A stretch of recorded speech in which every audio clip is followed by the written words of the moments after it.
युग के घर के चारों तरफ सैकड़ों लोगों की भीड़ इकट्ठा होकर दिल्ली से आई गोरजा का तमाशा देखकर एक दूसरे से खुसर पुसर कर रही थी। तभी युग बोलता है, गोरजा बस, अब और कितना मजाक बनाओगी मेरा। देखो सब कैसे हंस रहे हैं मुझ पर। मैंने तुम्हारी बुरी हरकतों के कारण छोड़ा था तुम्हें। आई डोंट केयर, बनने दो तुम्हारा मजाक, मुझे कोई फर्क नहीं पड़ रहा। तुमने क्या सोचा कि तुम मेरे इमोशंस के साथ खिलवाड़ करके इलाहाबाद में छुपकर बैठ जाओगे और मैं तुम्हें ढूंढ भी नहीं सकूंगी? भूल गए क्या, भारत की राजधानी दिल्ली की रहने वाली हूँ मैं। पताल में भी होते ना तो वहाँ से भी खोज निकालती तुम्हें। गलती हो गई, बहुत बड़ी भूल कर दी मैंने, सॉरी। आखिर युग किस भूल की बात कर रहा है? कौन है ये गोरजा? आइए जानने के लिए इस कहानी में कुछ महीने पीछे चलते हैं। युग इलाहाबाद में रहने वाला एक लड़का था, तो वहीं दूसरी तरफ गोरजा दिल्ली शहर में रहने वाली लड़की थी। एक दिन युग अपने बचपन के दोस्त राजीव से फोन पर बात करते हुए बोलता है, कैसा है मेरे भाई? एकदम मस्त। तू बता साले कैसा है? कुछ नहीं, बस बोर हो रहा हूँ यार अकेले। इलाहाबाद में तो इतनी सारी घूमने फिरने की जगह है, फिर भी तू बोर क्यों हो रहा है साले? कहीं घूमा? अबे मजे मत ले, कोई भी जगह खास नहीं, सब जगह बस धार्मिक है। इस उम्र तक ना कोई गर्लफ्रेंड है और ना ही कोई लड़की दिख रही है। वैसे राजीव, दिल्ली शहर में तो तू रोज आंखें सेकता होगा ना? अबे पागल है क्या? मुझे मेरी जॉब से ही फुर्सत नहीं, और होती भी तो भी मरना है क्या दिल्ली की लड़कियों से पंगा लेकर? दिल्ली की लड़कियां खूंखार बिल्ली से भी खतरनाक है और दिमाग से इतनी तेज कि कोई इनका मुकाबला नहीं कर सकता। अच्छा जी, अब तो मैं भी देखना चाहता हूँ कि आखिर दिल्ली की लड़कियों में ऐसी क्या बात है।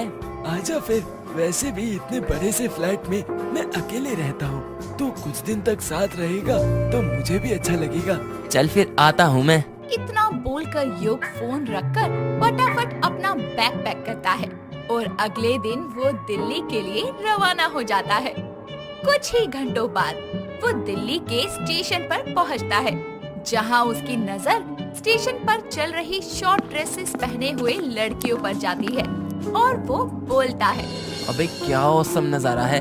हाय, उस सामने वाली की चाल देखकर मेरा तो हाल बिगड़ता जा रहा है, और इसकी तो अदाएं ही घायल कर रही हैं, और इसकी ये शॉर्ट ड्रेस देखकर तो मैं इम्प्रेस हो गया।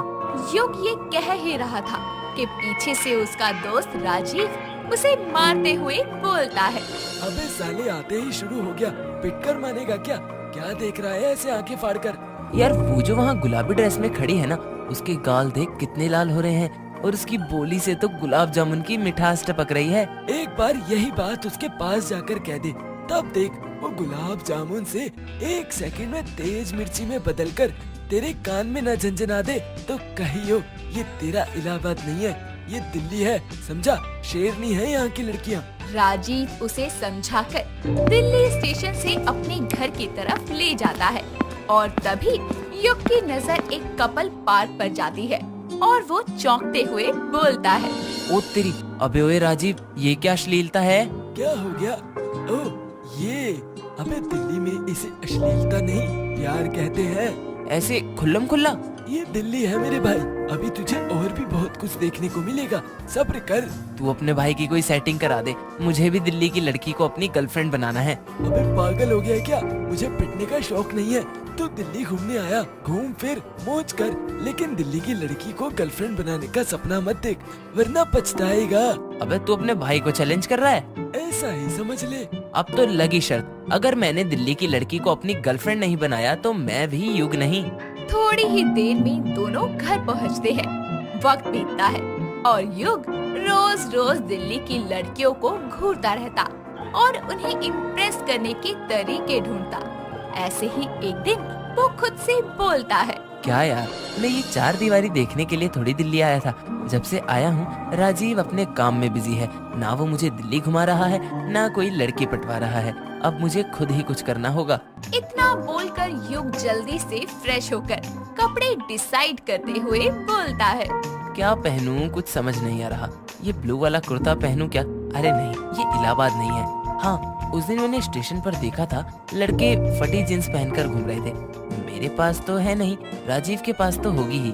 जिसके बाद वो अपने दोस्त की जीन्स पहनकर शीशे के सामने खड़े होकर खुद को देखते हुए बोलता है, अब लग रहा हूँ ना दिल्ली का छोरा।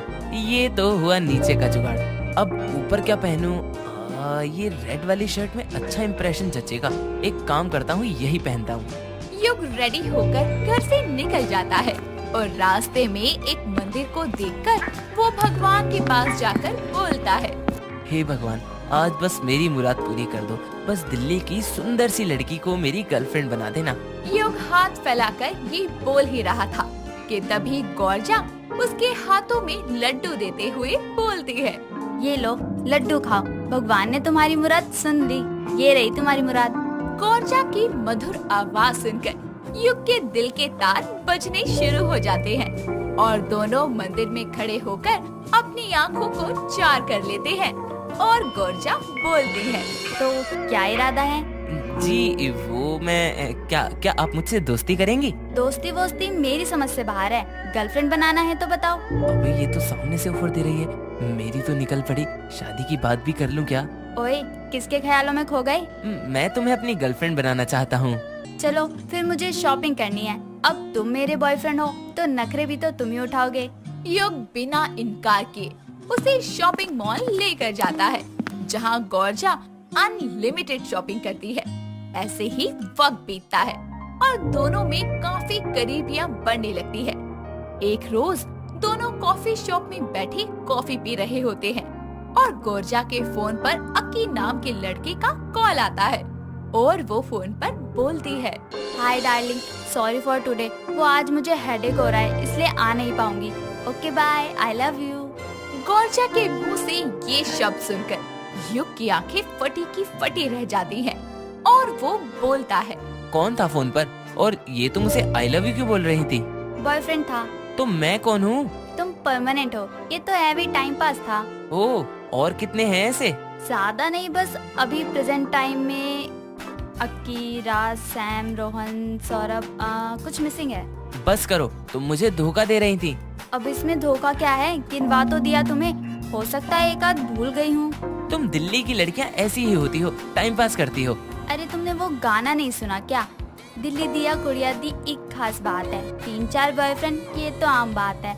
चुप करो, मुझे नहीं पता था कि दिल्ली की लड़कियाँ कपड़ों की तरह लड़के भी चेंज करती हैं। जा रहा हूँ मैं। युग, तुम ऐसा नहीं करोगे। अगर तुमने ऐसा किया तो तुम मेरा दूसरा रूप देखोगे। अभी तक दिल्ली वाली गर्लफ्रेंड का प्यार देखा है, टकरार नहीं। मैं जा रहा हूँ। युग को जाते देखकर गौरजा उसका हाथ पकड़कर गाते हुए बोलती है, छोड़ेगा अगर तेरे घर पे मैं आके कलेश करूंगी। युग गौरजा की बातों को इग्नोर करते हुए वहाँ से चला जाता है और शाम की ट्रेन से इलाहाबाद आ जाता है। कुछ दिन बीतते हैं और युग वहीं की रहने वाली लड़की के प्यार में पड़ जाता है और दिल्ली की गौरजा उसे खोज ही लेती है। आइए अब कहानी में वापस चल के जानते हैं कि आगे क्या हुआ। गलती हो गई, बहुत बड़ी भूल कर दी मैंने। ए युग बिटवा, तू काहे बिगड़े लड़की से माफी मांगत है? तू बोल तो हम सब औरतें इसे अकेले निपट ली है। युग, जल्दी अपना सामान पैक करो और चलो मेरे साथ। गौरजा युग का हाथ पकड़ते हुए उसे ले जाने लगती है। तभी नैना नाम की एक लड़की उससे बोलती है, यही रुक जाओ और छोड़ो युग का हाथ, वरना।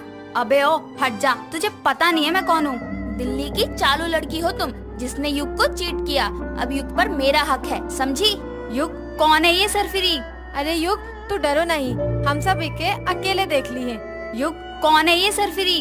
अरे युग, तू डरो नहीं, हम सब इके अकेले देख ली है। मोहल्ले वालों की सपोर्ट को देखकर युग सबके सामने नैना का हाथ पकड़ते हुए बोलता है, हाँ बिल्कुल, वो क्या है ना, मुझे दिल्ली वाली गर्लफ्रेंड रास नहीं आई, इसीलिए अब तुम यहाँ से चली जाओ। और हाँ, मन करे तो मेरी शादी में आ जाना। अगले महीने मैं नैना को अपनी गर्लफ्रेंड से वाइफ बनाने वाला हूँ। तुम्हारी शादी से पहले मैं शादी करूंगी, वो भी युग नाम के लड़के से ही। ये तुम्हारी दिल्ली वाली गर्लफ्रेंड का वादा है।